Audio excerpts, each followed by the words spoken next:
बड़े हाँ कोरोना की वजह आज कोरोना की वजह से बड़े लंबे समय बाद इलाहाबाद आना हुआ।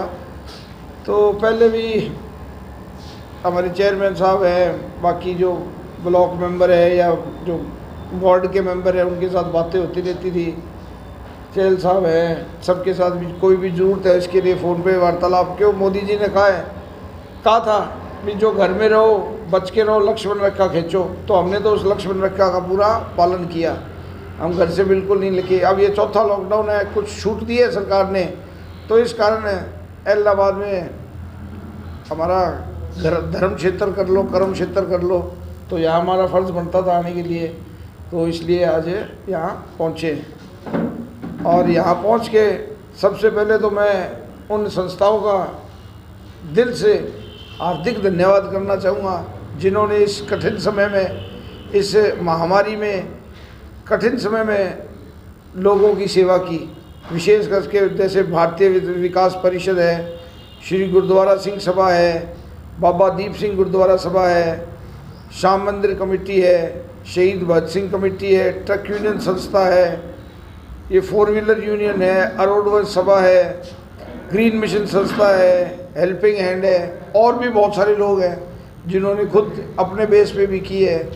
कई लोग तो ऐसे हैं जिन्होंने गुप्त दान भी किया है और लोगों को यहाँ पे सेवा की है। मेरे को लगता नहीं भी इलाहाबाद में कोई आदमी भूख की वजह से या किसी वजह से तंग आया होगा। तो मैं इन सब संस्थाओं का तहे दिल से, हमारी पार्टी की तरफ से, हमारे मुख्यमंत्री की तरफ से, हमारी पार्टी की तरफ से धन्यवाद करना चाहूँगा। इन्होंने लोगों की सेवा करी। और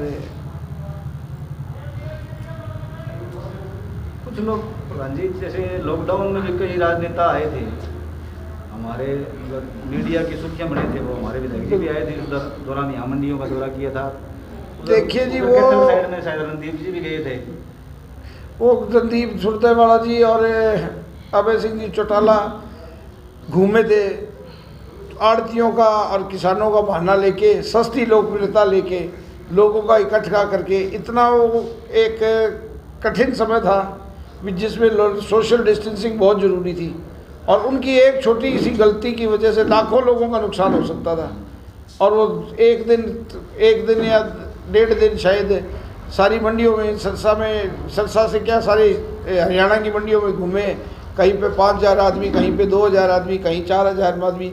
ये मैं उनकी कोई शानपत नहीं समझता, नादानी थी, भूल थी, सस्ती लोकप्रियता लेने के लिए उन्होंने ये ऐसा काम किया जो कि नहीं करना चाहिए था मेरे हिसाब से। तो लॉकडाउन के दौरान जो शराब का बड़ा मुद्दा शायद आई, बिल्कुल, और हमारे विधायक जी ने भी आरोप लगाए थे भी जो है उप मुख्यमंत्री जी अपने नाना को शराब का वो ठेका दिलाने के लिए, उनको लाभ दिलाने के लिए कुछ ऐसा कुछ कर रहे हैं। देखिए जी, हमारे जो नेताजी है, नेता प्रतिपक्ष होते थे जो हमारे एमएलए यहाँ से, वो अपना दिमागी संतुलन खो चुके हैं। उनको पता नहीं, उनको सिर्फ एक ही टारगेट है, कैसे मैं दुष्यंत को या कैसी मैं ये पार्टी का जो होने वाली नहीं है, जो कभी 85 सीटें होती थी वो 1 सीट पे आ चुकी। अब उनका दिमागी संतुलन हिल चुका है। और जहाँ तक मैं दुष्यंत जी के नाना जी चौधरी, क्या नाम, भीम जी गुदारा को जानता हूँ। आज से 30-40 साल पहले ठेकेदारी करते थे, अब उनकी 90 साल की उम्र है और मेरे को नहीं लगता कि आज उनको ऐसा काम करने की ज़रूरत है, ना वो शायद करते। अब 90 साल की उम्र में, उनकी 90 साल उम्र है, जो आदमी 90 साल का है वो कहाँ ठेकेदारी करेगा। ये तो बस बौखलाहट है उनका। तो हमारे माननीय एमएलए साहब का तो काम कटघरे में खड़ा करना करते हैं, कभी किसी को कटघरे में खड़ा करते हैं, कभी किसी को कुछ करते हैं। इनका काम सकारात्मक राजनीति नहीं करना, इन्होंने तो ब्लेम लगाना किसी न किसी पे। कभी ये जल नेता बन जाते हैं, कभी ये खेल रत्न बन जाते हैं, खुद अपने आप अपने तगमे लेते हैं। मेरे को लगता है ये खेल रत्न नहीं है, ये खलनायक है। जो असली तगमा ये खलनायक की भूमिका निभा रहे हैं यहाँ पे। ऐसा कोई ना, इन्होंने पिछले 5 सालों में कभी, पहले इनकी सरकारें भी रही है, एक भी काम गिना लो जो सरकारों के लिए, किसानों के लिए इन्होंने किया है। अगर इन्होंने एक भी काम किया है तो मैं इनको मानने के लिए तैयार हूँ। आपने, इन्होंने कुछ किया नहीं, ना SYL के लिए किया, ना कोई और मरे को भड़कला के और ये अपनी सस्ती राजनीति चमकाना चाहते हैं। जैसे आरोपों की बात आई तो इलेक्शन से पहले इन्होंने आप पे भी आरोप लगाए थे, विधानसभा में भी इन्होंने बोला है। बिल्कुल बिल्कुल बिल्कुल। तो हाँ, विधानसभा में लगाए थे। कुछ यूट्यूब पर चैनल यहाँ पे, अब मैं कई चैनल यहाँ पे यूट्यूब वाले भी बैठे होंगे, अगर मैं कहूँगा तो सब एक नहीं होते, पांचों उंगली बराबर नहीं होती, लेकिन कई ऐसे ट्यूब सस्ती चैनल है, यूट्यूब चैनल आजकल हर एक कोई लेकर यूट्यूब चैनल बना लेता है, उनको बरगला के अब उन्होंने क्या दिया क्या लिया या तो वो जानते हैं, लेने वाले जानते हैं या देने वाले जानते हैं, उनके मिलके और मेरे पे बहुत अनाप शनाप आरोप लगाए कि उनको पता चल गया था भी आपकी ये सीट भी हिलने वाली है। और ये तो पांचों सारे हो गए, सबको पता है ये सीट कैसे बचाई गई है। 90 सीटें दाव पे लगा के ये एक सीट बचाई गई है। और उसमें मेरे पे बड़े आरोप लगाए कि भी ये चिट्टा बिकाते हैं। ये मेरे पे एक केस NDPS का नहीं है, ना मेरे किसी परिवार के मेंबर पे है। और ये मामला मैं कोर्ट में ले जा चुका हूँ, ये मामला कोर्ट में है, मानहानि का दावा मैंने किया हुआ है। अभी 2-3 दिन पहले फिर बयान दिए थे। अब चौधरी साहब को कोर्ट में पहले 15 अप्रैल की तारीख थी, लेकिन ये लॉकडाउन की वजह से अब वो 8वें महीने की तारीख, 8वें महीने में चलेगी तारीख। ये तो जब वहाँ पे जाएंगे और कटघरे में पुलिस वहाँ पे मजिस्ट्रेट के सामने, जज के सामने खड़े हो गए, तब पता लगेगा क्या दूध का दूध पानी का पानी सब कुछ हो जाएगा। भाई साहब, सिरसा के अंदर जो अनाज की प्राइवेट बोली है वो शुरू हो चुकी है और वहाँ करवा रहे हैं, लेकिन इलाहाबाद में अभी ये बोली नहीं करवाई जा रही, सिर्फ गेहूं की और सरसों की खरीद की जा रही है। तो क्या आप ऐसा प्रयास करेंगे कि आड़तियों की जो मांग है ये बोली की, उसको भी यहाँ शुरू किया जाए? देखिए जी, मेरी अभी थोड़ी देर पहले जसवीर जी मेरे साथ ही थे गाड़ी में, मैंने चंडीगढ़ बात करी थी। जैसे राजस्थान के जो किसान हैं उनकी कपास की और गेहूं की, उनकी पोर्टल शुरू हो गया और आज वो डिसीजन ले लिया जाएगा। और वो शीघ्र ही उनकी जो किसान हमारे राजस्थान की, क्यों आड़ती है हमारे यहाँ पे इलाहाबाद में सब राजस्थान से हैं और उनके काफ़ी आड़ती है जो किसान हैं वो उनके साथ जुड़े हुए हैं राजस्थान से, तो उनकी जल्दी ये शुगर। बाकी प्राइवेट बोली का मेरे को आपने इस संज्ञान में दिया, मेरे को इतना ज्ञान नहीं है, वहाँ पे मैंने ध्यान नहीं किया, ना मेरे को किसी ने बताया। क्योंकि भाई साहब और अगर सिरसा में है, अगर सिरसा में हो रहा है तो मैं माननीय मुख्यमंत्री जी से या एग्रीकल्चर मिनिस्टर जी से, जो भी संबंधित है अधिकारी है, उनसे बात करके और इलाहाबाद में भी शुरू कराएंगे। अगर बाकी जगह हो सकती है तो इलाहाबाद में क्यों नहीं होगी? क्योंकि अभी तक सिरसा में शुरू है, बाकी जगह तो नहीं है, लेकिन सिरसा में शुरू है। देखो, मैं तो कह रहा हूँ ना, मेरे को पता नहीं, ठीक। अगर हुआ है तो हम बात करके और कोशिश करेंगे। अगर सिरसा में शुरू है तो यहाँ भी शुरू होनी चाहिए। अगर वहाँ पे प्राइवेट आदमी ले सकता है तो इलाहाबाद में क्यों नहीं ले सकता?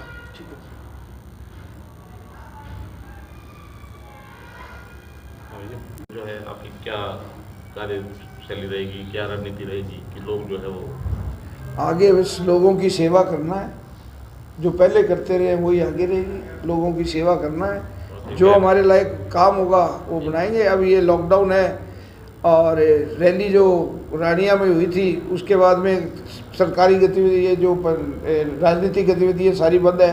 अभी तो सिर्फ आदमी को बचाने की, किसी इंसान की जान बचाने की सबसे बड़ी आज के दिन जरूरत वो है भी, किसी बड़ी हानि से जनता को बचाया जाए। 2 महीने का गैप हो गया, 2 महीने का गैप हो गया और हो सकता है ये 2 महीने और भी चले, क्यों अभी ये ख़त्म नहीं हुआ। तो पहली तो यही है भी लोगों की जान बचाई जाए और उसके बाद में विकास तो होते रहेंगे। नेचुरली सरकारें विकास करने के लिए ही होती है। और जैसे कि हमारे रतन टाटा जी ने कहा, ये साल जान बचाने का, जीवन बचाने का साल है, ये साल कमाई के बारे में सोचने का साल नहीं है। और लेकिन सरकार हमारी प्रयास कर रही है, वह आहिस्ता आहिस्ता आर्थिक गतिविधियाँ सारी शुरू हो रही है। लॉकडाउन आहिस्ता फेज़ बाय फेज़ ख़त्म करते जा रहे हैं, सब शुरू होता जा रहा है, तो आहिस्ता आहिस्ता सब कुछ। लेकिन कोरोना के साथ जीना हमारे को सीखना पड़ेगा।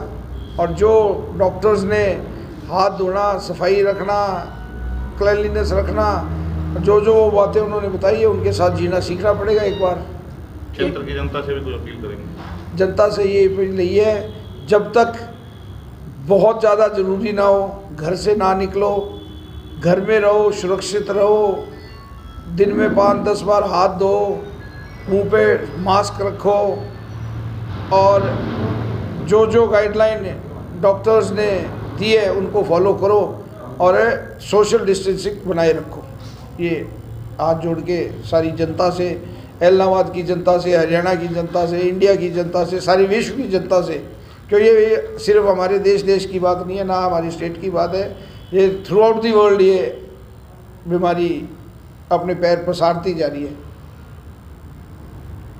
एक भाई साहब, हर एक कार्ड वालों को अनाज देने की बात आई है और नगर पालिका में एक सर्वे की लिस्ट आई है। बिल्कुल, लेकिन उसमें बड़े कम लोगों को शामिल किया गया है। देखिए जी, मैंने ये पहले जब एक कमेटी बनी थी, जैसे ये लॉकडाउन शुरू हुआ था तो कमेटी बनी थी, उस कमेटी में हमने हमारे नाम भी लोगों के पूछे थे हमारे को डीसी साहब ने, और जो यहाँ के एमएलए उनको भी पूछे थे, हमारे से भी पूछे थे भी आप ऐसे बना के, तो हमने सजेस्ट किया। और अब शायद आज टीवी में भी मैंने पढ़ा भी जो भी कार्ड, किसी का भी कार्ड हो, कोई भी कार्ड हो, हर एक कार्ड धारक को, चाहे वो पीला कार्ड हो, चाहे हरा कार्ड हो, चाहे ग्रीन कार्ड हो, सबको राशन मिलेगा। जो बीपीएल कार्ड है उनको थोड़ा ज़्यादा मिलेगा, उनको ज़्यादा मिलेगा, और जो सीधा कार्ड है उनको थोड़ा, हाँ, उनको उस हिसाब से मिलेगा। लेकिन सरकार ने आज ये नीति अपना ली है। आप अपने लेवल पर भी कोई ऐसा परिवार चिन्हित कर रही हैं जो आपके नज़र में वही है सहायता के लायक है? बिल्कुल जी, देखो अब बोलने से कुछ नहीं होता, हमने जो मेरे से लायक हुआ मैंने बहुत कुछ किया है। लाखों मैंने सैनिटाइज़र, लाखों तो नहीं, हज़ारों सैनिटाइज़र बांटे हैं, और हज़ारों की कम से कम 30-40 हज़ार मास्क बांटे हैं। और कुछ लोगों जिनको बिहार के या यूपी के हमारे चोपड़ा में फंसे हुए थे, चोपड़ा में हमने 700 आदमियों का लंगर, मैंने नहीं, हम सब ने मिलके, वहाँ के लोगों ने मिलके प्रयास करके डेली हमने कम से कम 50-60 दिन लंगर चलाया। और जिन लोगों को घर जाने के लिए पैसे नहीं थे, अब उनको सहायता करके उनको पहुँचाने का कार्य किया है। और अब अगर और भी जरूरत पड़ेगी, कोई अगर ऐसा कोई बेसहारा या कोई मिलता है तो ज़रूर उसको मदद करेंगे।